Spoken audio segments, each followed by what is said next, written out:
Hello. We have a problem of this garage door that cannot close fully. It's going to get stuck in the middle.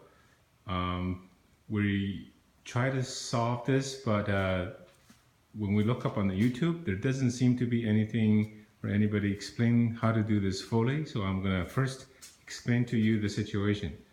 I'm going to close the garage door right now. Can you please go close the garage door? You'll see what's happening here.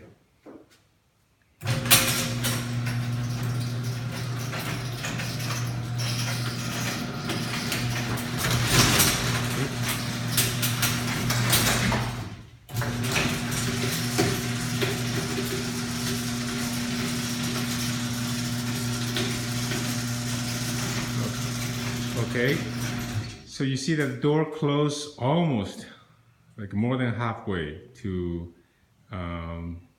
about a foot above the ground, then it got bounced back up. I think it's getting crooked or some big moving bang sound in there, maybe uneven, but I really don't know how to solve this. Can somebody just help me? Thank you.